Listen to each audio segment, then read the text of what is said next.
I always knew around 11 or so that I wanted to be a choreographer, but I didn't think it would happen as early as it did happen. For many years, I made work with Francesca Romo, and we brought more collaborators in, and it just grew organically.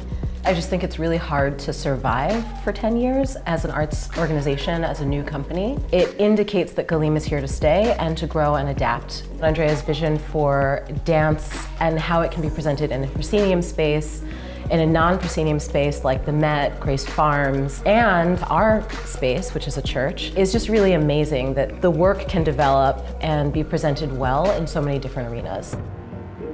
The physical language really looks to discover how and why we would behave in this specific world. It's tension, it's environment, it's the themes that we're kind of researching, how it would produce the way the body would kind of live inside that world. I think my work is emotional.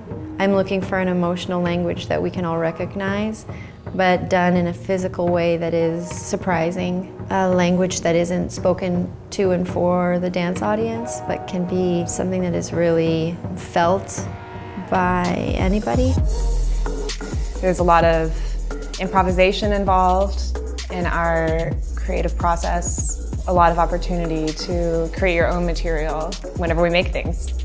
Andrea isn't inside of the dance. It's really dependent on us to describe how it feels, and she really depends on our output. I really like the energy the company dancers bring to the table, or in this case, the floor. It kind of inspires you to step up your game, and it allows you to take more risk.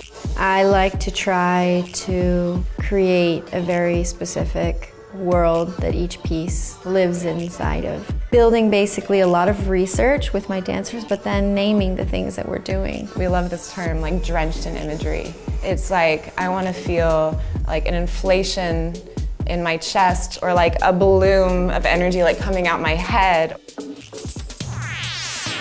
Dance is a really sexy thing in this time, is that you really do see people breathing and sweating and exerting and feeling in front of you. There's a carnal connection to the work, and I think for some people that translates as like a fertility or ripeness of possibility. For other people that translates as a charge or a sexuality or a sensuality. But it all has to do with the body, first and foremost, and what's happening in your body and how you see it interact with other bodies.